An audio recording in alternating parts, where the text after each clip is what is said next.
Hey guys, here we have the 2013 Sydney. We'll start up front and make our way around. So you got your storage compartment up here. You got your battery there, and then these lift up and you got storage under there. And then you got all that storage there. There is a light right there. And these are slam latches, so you can just let them go and they'll lock right up. You have your controls for your landing jacks. So you have extend and retract. Then you have docking lights, which you have lights here and here, so you can see when hooking up. Over here, this is where your propane tanks are. So you just turn the valves on right here, and then your regulator will point to what tank it's drawing from. You can have them both on, and whatever tank it's pointing to, if that one goes empty, this valve in here will turn red. Right now it's clear, but it will turn red, and then it will switch over and start drawing from the other one. And then you just flip that over, and then that should go clear. And then you just turn that one off and you can go get it filled right back up.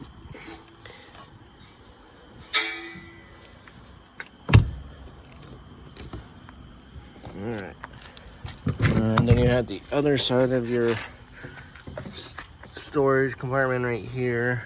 You got your black tank flush air and an outside shower. You got a battery disconnect, cable hookups, and you got outlets right there. And then you have your gray and black tank valves handles there, and your outlet is right there for your sewer. Then you have the exhaust for your furnace. Just make sure nothing's in the way of that, and don't touch it while you're using it, because it gets pretty hot. Then you have your water hookups. You have your city water connection, so when you're at a campground, this is where you'll hook up your water hose with a pressure regulator. And then if you're dry camping, you have portable water here, so you can use the water pump and you'll have water on board with you. Alright. So you got your rear slides back here. And then you have the other sewer termination, and that'll be for the outside kitchen.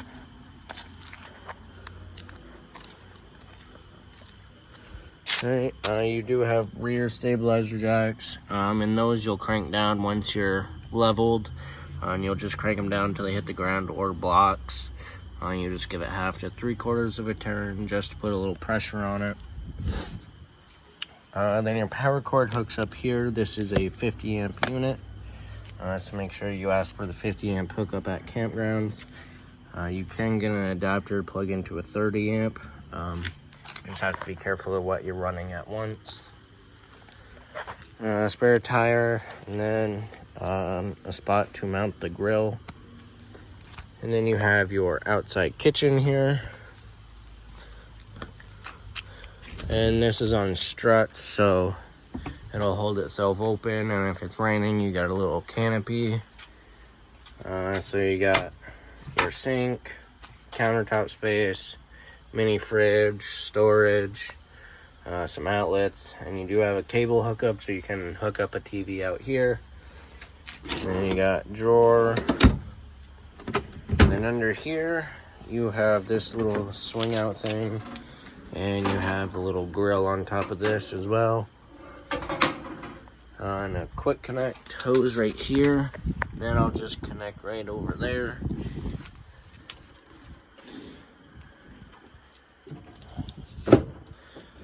Alright.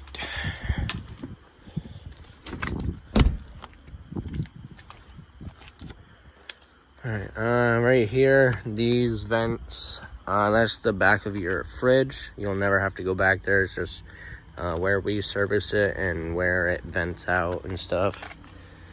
Your water heater's right here. This is gas and electric. For the electric, the switch is right there, and it's just an on-off switch.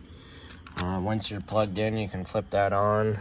Make sure there is water in the tank first, but if you're using it throughout the year, there'll already be water in the tank, so just make sure you're hooked up to water first before turning on the water heater. And then for the gas, the switch is inside, and it does light on its own, so you don't have to come out here and light any pilots. Alright, you got a couple outside speakers. And then this is another way to get to the front storage compartment. And you got the crank for the rear stabilizer jacks.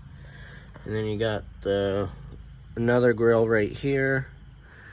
And then you have outlets and another cable hook up there, so you could have a TV hooked up outside on the front side of it.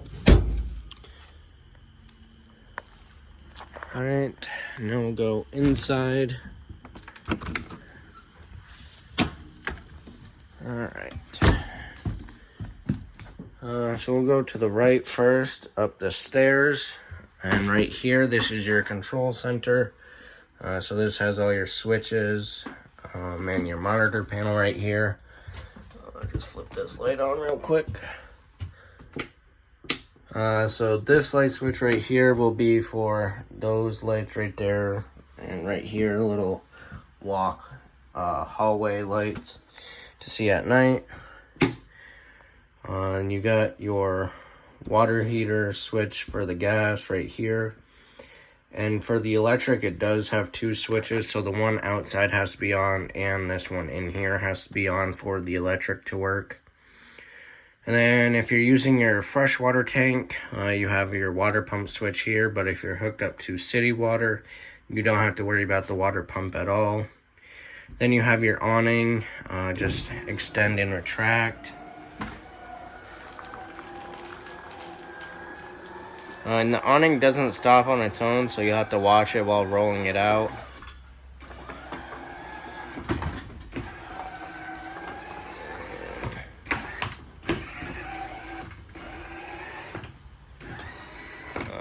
So once it gets about to right there, that valance will fold down. It's just a little wet right now because it's been raining all day. But that'll fold down. And once it's straight up and down, you just let off the switch. If you keep holding it, it will roll it backwards. So you just want to be careful of that. And then you have your porch light. And then you have your ceiling light right there. And then your entry light is those three lights right there. And then you got your opposite floodlights. Turn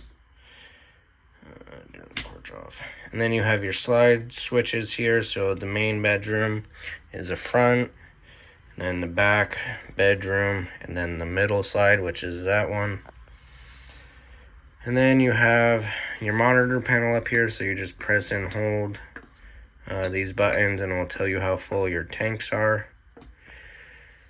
And then you have your thermostat here, so you have cool for the air conditioner, and then you have fan, and that'll just turn on the fan in the air conditioner if you want to circulate some air. And then off, and then you have heat for the furnace. And then you have your fan speed, so you want this to always be an auto. And then if you're gonna use the fan, you can turn it on and then low and high. But if you're using cool or heat, you wanna make sure that this is an auto. Because if you go and turn on your furnace, and this switch is on, the fan and the air conditioner will turn on as well. So you don't want that.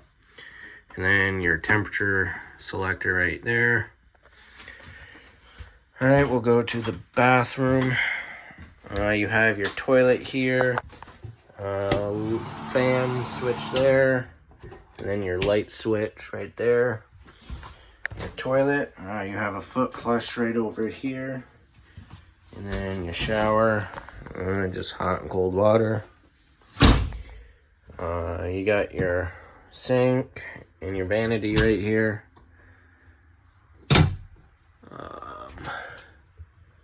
And then this, you have little push button up here for these lights. And then you got storage in this corner. And then there's a bunch more storage under the sink. And then this is like a Jack and Jill setup. So you got another door that goes to the bedroom. And that's the main entrance door right there. Let's see. The light switch for it.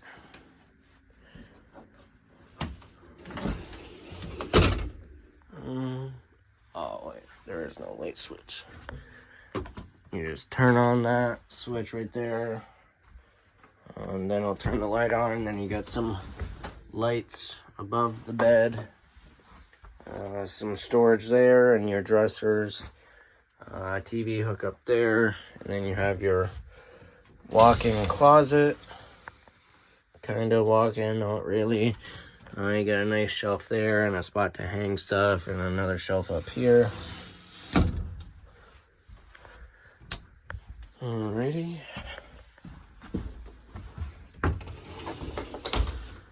You do have a vent there, but there's no fan.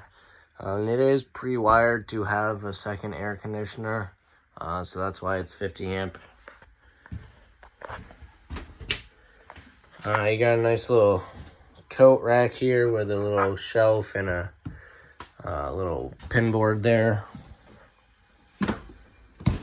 You got your little TV hookups here, and then you got your fireplace and a whole bunch of storage around it.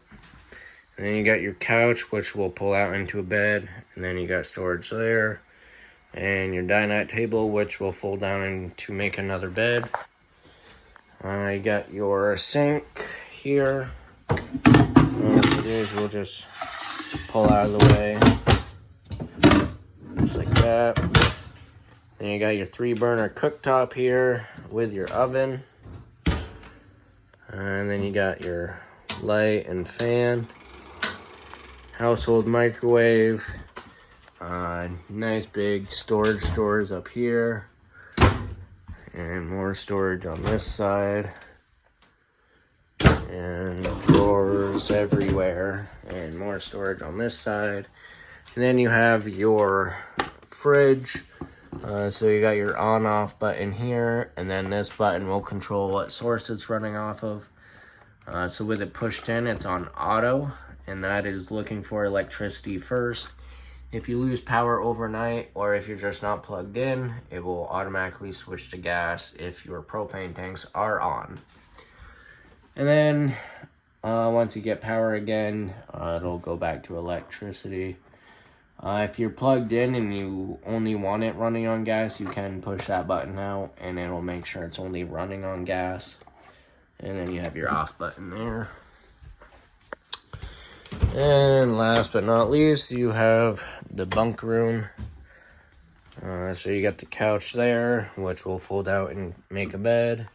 And then you got this bed up here, spot for a TV, and a bunch of storage, and the ladder, and there's storage behind the ladder. Light switch here, and light there, and then you have another light there. And yeah, so that's everything to do with the 2013 Keystone Sydney.